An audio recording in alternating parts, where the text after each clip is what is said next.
Hello, good morning. My name is Umar Aliyu Shuaibu. I will be taking this course EAS 306, Economics of Money and Banking. And here is the course outline for 2017-2018 spring semester. The textbook we are going to use is The Economics of Money and Banking and Financial Market, Frederick S. Mishkin, 8th edition, 2007 Pearson publishing. The objective of this course is to examine the financial market and institution work and exploring the role of money in an economy. The objective of the course is to teach students the method and theoretical framework of monetary system, financial intermediation, interest rate, money and market instruments, and the banking system. The course focuses on modern financial markets and the role of monetary policy in influencing asset prices and the economy at large. So the tentative syllabus will be the demand for money, ISLM model, the Keynesian framework and the ISLM model, the monetary and fiscal policy in the ISLM model. And here is the midterm exam. The midterm exam: aggregate demand and supply analysis, money and inflation, rational expectation, implications for the policy. And the final exam, grades in this course will be assigned according to the following criteria. Midterm exam will be 20 marks, while the final exam is going to be 80 marks, which totaling 100%. Thank you. And here is the course. And we are starting with the demand for money, where we are going to see in the chapter 19 of this course the quantity theory of money and the money demand and the demand for money, so to say. The preview: this chapter examines the quantity theory of money and money demand, and also examine the link between interest rate and how the demand for money is addressed. Learning objectives: assess the relationship between money growth and inflation in the short run and long run as implied by the quantity theory of money. Identify circumstances under which budget deficit can lead to inflationary and monetary policy. And later on it summarizes the three liquidity preference of money: the transactionary motive, precautionary motive, and the speculative motive. It also identifies the portfolio choice theory of demand, where how we can see the preference in terms of demand for money and decision for assets acquisition, such as the financial securities and so.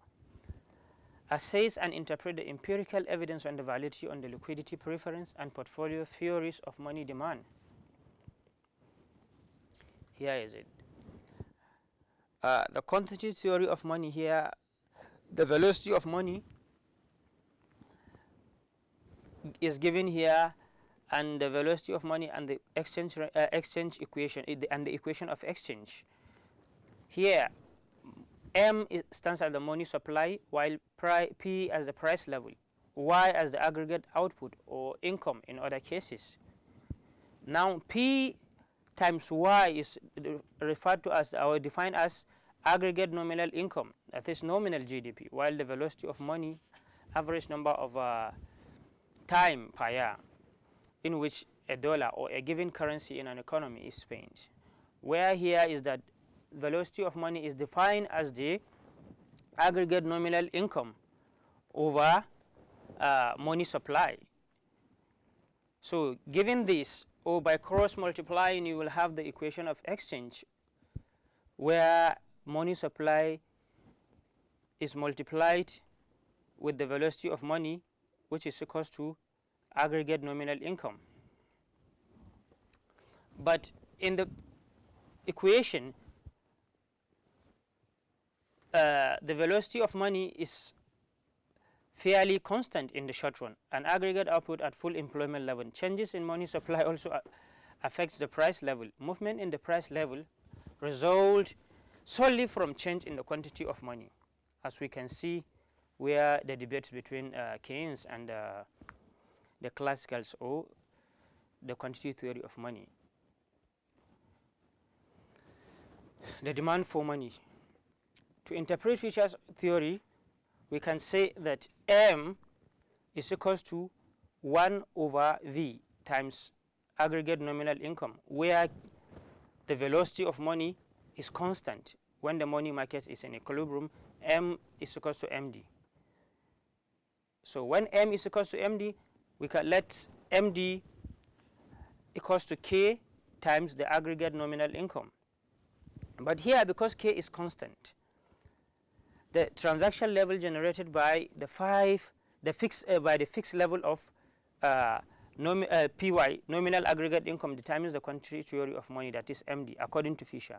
The demand for money is not affected by interest rates. From the equation of exchange, Fisher's view that velocity is fairly constant, one, and that transform equation of exchange into the quantity theory of money, which states that nominal income spent is determined solely by movement in quantity theory of money, which is M. This is how the equation is defined. Because the classical economics and the Fisher also believe that prices were completely flexible and wages. They believe that the level of aggregate output produced in the economy not times remain at full employment. But here we can say that when we divide both sides, we can then write the price level as follows. P is equals to M times fixed level of V and Y. Here, percentage change in X plus percentage change in Y. Using the mathematical facts, we can see here is that percentage change in M, which is money supply, and percentage change in velocity of money is equals to percentage change in price plus percentage change in income. So when we subtract this, we can say that inflation is equals to percentage change in price also equals to percentage change in money supply plus percentage change in velocity of money minus percentage change in nominal income. Since we assume velocity is constant, its growth rate is 0. So the quantity theory of money here is also referred to as the theory of inflation.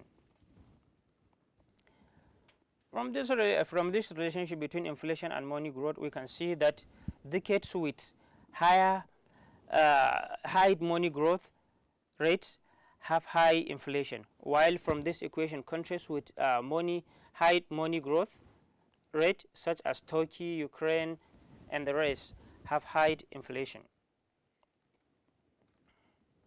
From this equation, we can see that from the key here, inflation is in this color, while the red color is M2, that is broad money growth rate. So high money growth rate and low inflation. When from here, from 2% to 4% in the 1960 or 1965, we see that the M2 is higher, while from 1970 to and also from 1970 to 1975, the M2 is also higher. But between 1978 to 1970 or 71 is a little bit higher than this, while in 1979, here we can say that the inflation rate is higher. Look at this. In 1985, the inflation rate, 1988 to 90, the inflation rate is higher. So also it goes in terms of fluctuation. budget deficit and inflation. There are two ways in which government can pay for spending. It's either to raise or borrow. Raise revenue by levying taxes or bonds. The government can also create money using it to pay the goods and services it buys.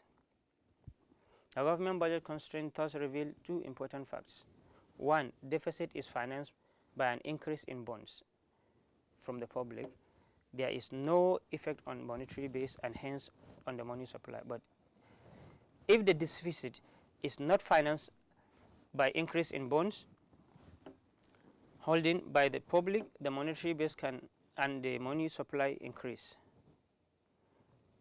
Hyperinflation is extremely high inflation, whereby inflation rise more than 50% per month.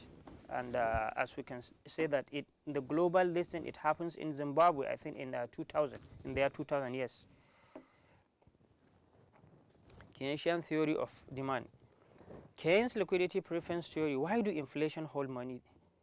Why do individuals hold money?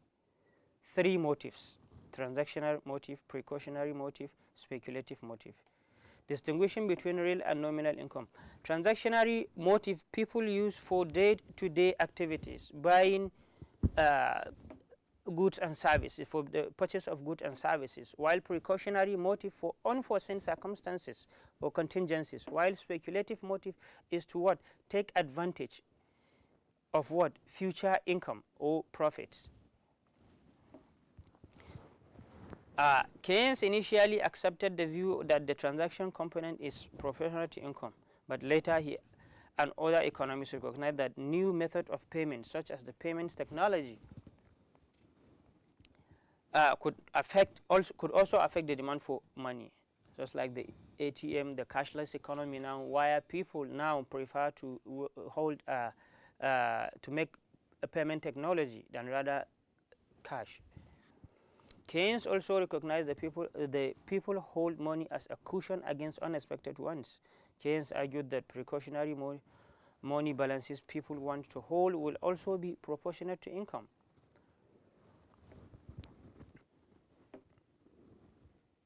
Putting the three motives together, MD over P as a function of I and Y, that is aggregate income, where the demand for real money balance is negatively related to interest rate and positively related to real income.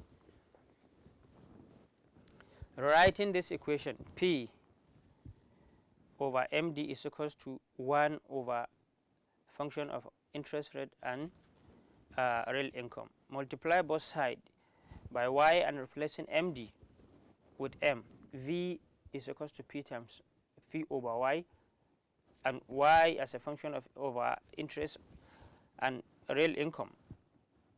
Velocity is not constant according to Keynes. The procyclical movement of interest rate should induce procyclical movement in velocity. Velocity will change as expectations about future normal level of interest rate change. Theory of portfolio choice and Keynesian liquidity preference. The theory of portfolio choice can justify conclusion from the Keynesian liquidity preference.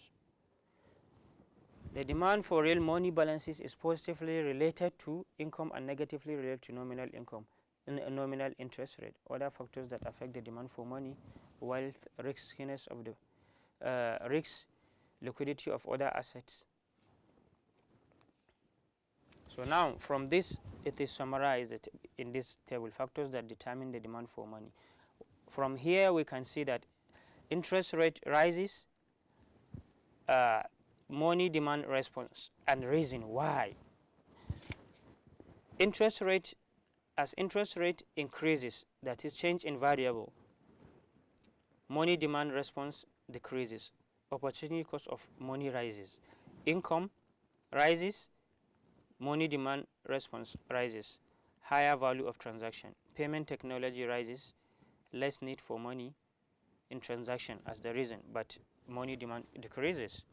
Wealth increases, money demand increases, more resources to put, and so on and so forth. But we have to take note of the fact that only increase in the factors are shown The effect of decreases in the variables on the exchange rate are the opposite of those indicated in the response column. Empirical evidence on the demand for money. Precautionary demand, similar to transaction money. Why is it so? Because Keynes believed that as interest rates rise, the opportunity cost of holding precautionary balances also rises. The precautionary demand for money is negatively related to interest rate. So we have established that if interest rates do not affect the demand for money, velocity is more likely to be constant, or at least predictable, so that the quantity theory will view that aggregate spending is determined by the quantity of money is more likely to be true. But this is not the case according to Keynes. However, the more sensitive the demand for money is to interest rate, the more unpredictable velocity will be, and the less clear the link between the money supply and aggregate spending will be.